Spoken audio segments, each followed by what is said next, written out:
പിതാവിൻ്റെയും പുത്രൻ്റെയും പരിശുദ്ധാത്മാവിൻ്റെയും നാമത്തിൽ ആമേൻ. എൻ്റെ പ്രിയപ്പെട്ട ഇന്ന് ഓഗസ്റ്റ് 28 വെള്ളിയാഴ്ച. അമ്മേ പരിശുദ്ധ അമ്മേ, അമ്മേ പരിശുദ്ധമേ, ദൈവമാതാവേ, കൃപാസനത്തിലൂടെ ഞങ്ങൾക്കും ഞങ്ങളുടെ ദേശത്തിനും അമ്മ മധ്യസ്ഥം തേടി തന്ന എല്ലാ അനുഗ്രഹങ്ങൾക്കും കൃപകൾക്കും ഞങ്ങളിപ്പോൾ ഹൃദയം നിറഞ്ഞ നന്ദി പറയുന്നു. അമ്മേ പരിശുദ്ധമേ, ദൈവമാതാവേ, 2004 ഡിസംബർ 7 ഉച്ചകഴിഞ്ഞ് 2:30 കൃപാസനത്തിൽ സംഭവിച്ച അമ്മയുടെ പ്രത്യക്ഷപ്പെടലിനെക്കുറിച്ച് തിരുസഭയ്ക്ക് സമർപ്പിച്ചിരിക്കുന്ന പഠനരേഖകളുടെ മേൽ സഭാത്മകമായ പഠനം ആരംഭിക്കുവാൻ ഞങ്ങൾ പ്രാർത്ഥിക്കുന്നു.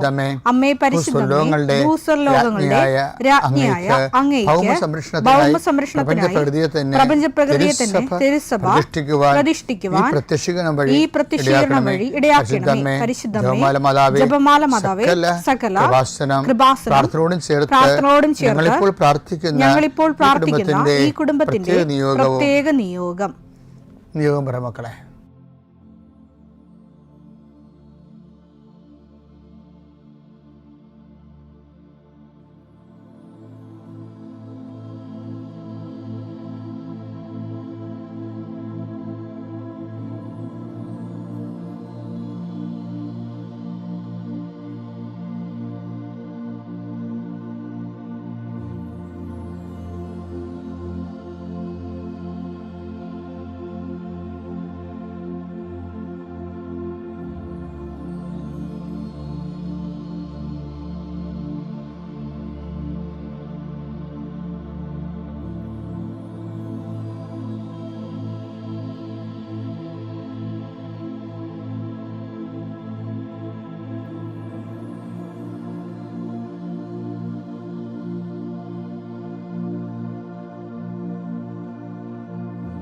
അമ്മയുടെ പ്രത്യക്ഷീകരണത്തിന്റെ ഈ അനുഗ്രഹവേളയിൽ ഞങ്ങൾക്ക് സാധിച്ചു തരുവാൻ കനിയണമേ. ആമേൻ. വിശ്വാസ പ്രമാണം. സർവശക്തനായ പിതാവും ആകാശത്തിന്റെയും ഭൂമിയുടെയും സൃഷ്ടാവുമായ ദൈവത്തിൽ ഞാൻ വിശ്വസിക്കുന്നു. അവിടുത്തെ ഏകപുത്രനും ഞങ്ങളുടെ കർത്താവുമായ ഈശോമിശിഹായിലും ഞാൻ വിശ്വസിക്കുന്നു. ഈ പുത്രൻ പരിശുദ്ധാത്മാവിനാൽ ഗർഭസ്ഥനായി കന്യകാമറിയത്തിൽ നിന്ന് പിറന്ന് പൊന്തിയോസ് പീലാത്തോസിന്റെ കാലത്ത് പീഡകൾ സഹിച്ച് കുരിശിൽ തറയ്ക്കപ്പെട്ട് മരിച്ച് അടക്കപ്പെട്ട് പാതാളങ്ങളിൽ ഇറങ്ങി മരിച്ചവരുടെ ഇടയിൽ നിന്ന് 3-ാം നാൾ ഉയർത്ത് സ്വർഗത്തിലേക്ക് എഴുന്നള്ളി സർവശക്തിയുള്ള പിതാവായ ദൈവത്തിന്റെ വലതുഭാഗത്തിരിക്കുന്നു. അവിടെ നിന്ന് ജീവിക്കുന്നവരെയും മരിച്ചവരെയും വിധിക്കുവാൻ വരുമെന്നും ഞാൻ വിശ്വസിക്കുന്നു. പരിശുദ്ധാത്മാവിലും ഞാൻ വിശ്വസിക്കുന്നു. വിശുദ്ധ കത്തോലിക്കാ സഭയിലും പുണ്യവാന്മാരുടെ ഐക്യത്തിലും പാപങ്ങളുടെ മോചനത്തിലും ശരീരത്തിന്റെ ഉയർപ്പിലും നിത്യമായ ജീവിതത്തിലും ഞാൻ വിശ്വസിക്കുന്നു. ആമേൻ. സുഖസ്ഥനായ ഞങ്ങളുടെ പിതാവേ, അങ്ങയുടെ നാമം പൂജിതമാകണമേ. അങ്ങയുടെ രാജ്യം വരണമേ. അങ്ങയുടെ തിരുമനസ് സ്വർഗത്തിലെ പോലെ ഭൂമിയിലും ആകണമേ.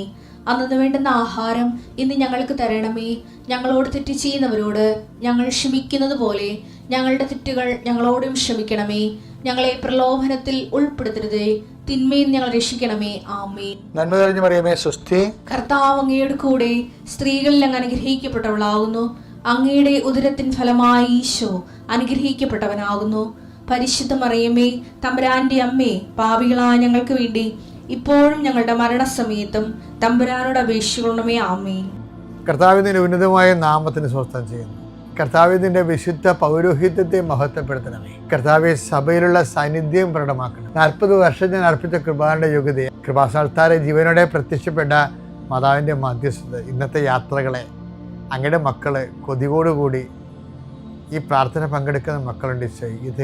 ഈ പ്രാർത്ഥന കൂടിയിട്ട് എവിടെയെങ്കിലും പോകണമെന്ന് പറഞ്ഞുകൊണ്ട് ജീവിതം സമർപ്പിക്കുന്നുണ്ട്. പലരുടെ കയ്യിലും പല രേഖകളും പേനയും ഡോക്യുമെൻറ്റും പരീക്ഷയും പാസ്പോർട്ടും വിസയും വിമാന ടിക്കറ്റും കർത്താവെ കുറേ സർട്ടിഫിക്കറ്റുമായിട്ട് ആൾക്കാർ നിൽക്കുക മുട്ടനിക്ക് നിശ്ചയം അവരെ അതെല്ലാം രേഖകളെല്ലാം കർത്താവിൻ്റെ നാമത്തിൽ ഞാൻ ആശീർവദിക്കുന്നു. എൻ്റെ ദൈവവേദനെ, നീ ആരെ ഇന്ന് കാണാൻ പോകുന്നു, ആരോട് സംസാരിക്കാൻ പോകുന്നതോ, ഏത് തുറക്കാത്ത വാതിലും കർത്താവിൻ്റെ നാമത്തിൽ നിനക്ക് വേണ്ടി പരിശുദ്ധയുടെ മാധ്യസ്ഥത തുറന്ന് കിട്ടട്ടെ എന്ന് പ്രാർത്ഥിക്കുന്നു. എൻ്റെ കർത്താവെ, രോഗികളെ സംബന്ധിച്ച് പ്രാർത്ഥിക്കുന്നു. എൻ്റെ കർത്താവെ, മുടി കൊഴിഞ്ഞു പോകുന്നവരുണ്ട്, വട്ടത്തിൽ മുടി കൊഴിഞ്ഞു പോകുന്നവരെ കാണിക്കുന്നുണ്ട്. അവരെല്ലാം കർത്താവ് സ്പർശിക്കണം. അവരിത് മാത്രം മാനസിക സംഘർഷം അനുഭവിക്കുന്നു. ക്യാൻസർ 4th സ്റ്റേജ് അനുഭവിക്കുന്നവരുണ്ട്, കരളുവേദനക്കാരുണ്ട്, ഉദരവേദനക്കാരുണ്ട്, കണ്ണിന് കാഴ്ച മങ്ങുന്നവരുണ്ട്, മൂക്കിൽ ദശ വളരുന്നവരുണ്ട്, PCOD രോഗികളും പിസ്തുല രോഗികളും അർസസ് രോഗികളും നടുവിന് വേദനയുള്ളവരും ഇടുപ്പലിന് വേദനയുള്ളവരുണ്ട്. അവരെ എല്ലാം നിൻ്റെ തിരുമുറുവാർന്ന വലത് കരത്താൽ സ്പർശിക്കണമെന്ന് പ്രാർത്ഥിക്കുന്നു. സാമ്പത്തിക തകർച്ചയുള്ളവരും ഓരോരോ ഇൻ്റർവ്യൂവിനും ടെസ്റ്റിനും വേണ്ടി പോകുന്നവരും അതിനെക്കുറിച്ച് പേടിയുള്ളവരും ട്രാൻസ്ഫർ കിട്ടിയവരും പോകാതിരിക്കാൻ നിവൃത്തിയില്ലാത്തവരും പോകേണ്ടി വരുന്നവരും അവർക്കും ഒരു കർത്താവ് സെറ്റിൽമെൻറ്റ് കൊടുക്കണമെന്ന് പ്രാർത്ഥിക്കുന്ന മക്കളില്ലാത്തവർ, വിവാഹം താമസിക്കുന്നവർ, കുടുംബസമാധാനം ഇല്ലാത്തവർ, ഭാര്യാഭർത്താക്കന്മാർ അകന്ന് താമസിക്കുന്നവർ, മക്കൾ ദുർനടപ്പിലായിപ്പോയവർ, തെറ്റായ വഴികളിൽ പെട്ടുപോയവർ, എൻ്റെ കർത്താവിൻ്റെ ഉന്നതമായ നാമത്തിൽ സഭയുടെ അധികാരത്തിൽ കുരിശടയാളത്തിൽ ദൈവശക്തിയാൽ ഇന്നത്തെ ദിവസത്തെ കർത്താവ് നിങ്ങളെ അനുഗ്രഹിക്കട്ടെ. എൻ്റെ പ്രിയപ്പെട്ടവരെ, സാക്ഷ്യം വഹിക്കുന്ന ജീവിതം, അതായത് മറ്റുള്ളവർക്ക് സാക്ഷിയായി ജീവിക്കുക. 5:16 അപ്രകാരം മനുഷ്യർ നിങ്ങളുടെ സൽപ്രവർത്തികൾ കണ്ട് സ്വർഗസ്ഥനായ നിങ്ങളുടെ പിതാവിനെ മഹത്വപ്പെടുത്തേണ്ടതിന് നിങ്ങളുടെ വെളിച്ചം അവരുടെ മുമ്പിൽ പ്രകാശിക്കട്ടെ. അപ്പൊ ഈശോ പറയണത് വിളക്ക് കൊളുത്തിയിട്ടേ ആരും കൊണ്ട് പറയാനടി വെക്കരുത്, ഉറവിട്ട് മൂടെടുത്ത് അത് പീഠത്തുമേ വെക്കണം, എല്ലാവർക്കും വെളിച്ചം കാണണം. അപ്പം നിങ്ങൾ നന്മ പ്രവർത്തി വന്നാൽ എല്ലാവർക്കും കാണണം. അത് എന്തിനാ കാര്യം? അതൊരു സാക്ഷ്യമാണ്. അപ്പോൾ സാക്ഷ്യങ്ങൾ എന്തിനു വേണ്ടിയാണെന്ന് വെച്ചാൽ മറ്റുള്ളവർ വിശ്വാസം ജനിപ്പിക്കാൻ വേണ്ടിയുള്ളതാണ്, മറ്റുള്ളവർക്ക് ദൈവത്തെക്കുറിച്ച് ഓർക്കാൻ വേണ്ടിയുള്ളതാണ്. അപ്പോൾ സാക്ഷ്യമായിട്ട് ഇപ്പം ചിലർ നിങ്ങളോട് പറയത്തില്ലേ, നിങ്ങൾ സാക്ഷ്യം പറയണമെന്ന് പറഞ്ഞതിൻ്റെ കാര്യം എന്താണ്? സാക്ഷ്യം പറയണമെന്ന് പറഞ്ഞതിൻ്റെ കാര്യം 2 കാര്യങ്ങളാണ് എൻ്റെ അടുത്തുള്ളത്. ഒന്ന്, ദൈവത്തെക്കുറിച്ച് മറ്റുള്ളവരെ ബഹുമാനിച്ച് സംസാരിക്കും, ആരാധനയോടെ സംസാരിക്കും, ദൈവത്തെ അറിയാത്തത് അറിഞ്ഞവർ ആഴപ്പെടും, അല്ലേ? അപ്പോൾ സാക്ഷ്യം എന്ന് പറയണത് അഹങ്കാരികൾ മാത്രമേ സാക്ഷ്യം പറയാതിരിക്കത്തുള്ളൂ, വേറെ എല്ലാവരും പറയും. അതുകൊണ്ടാണ് യാക്കോബ് പറയണത് ദൈവം എളിമയുള്ളവർക്ക് കൃപ നൽകുമെന്ന് പറയും. അതുതന്നെ അമ്മ പറയണ അഹങ്കാരികൾ ചിതറിക്കും എന്ന് പറയും. അപ്പം സാക്ഷ്യം പറയാതിരിക്കുന്ന എന്നായാലും പണി കിട്ടുമെന്ന് അവർ ഉറപ്പാണ്. അവർ പറയുന്നതിൻ്റെ പിന്നിൽ എല്ലാ അഹങ്കാരമാണ്. മറ്റുള്ളവർ അറിയുമല്ലോ എന്ന് പറയുമ്പോൾ ദൈവത്തിൻ്റെ മഹത്വം അവർ സ്വയം ആർജിച്ച് നടക്കുന്നവരാണ്. ദൈവത്തെ അംഗീകരിക്കേണ്ടത് പോരായ്മയെ കരുതുന്നവരാണ്. അധമവികാരം ഏൽപ്പിക്കപ്പെടുകയും ചെയ്യും, കിട്ടിയ കൃപ പോവുകയും ചെയ്യും. അപ്പോൾ സാക്ഷ്യം വഹിക്കുക എന്നുള്ളത് വാഗ്ദാനപീഠത്തെ സമീപിക്കാൻ വേണ്ടിയുള്ള ഏറ്റവും വലിയ യോഗ്യതയാണ്. പിതാവിൻ്റെയും പുത്രൻ്റെയും പരിശുദ്ധാത്മാവിൻ്റെയും നാമത്തിൽ.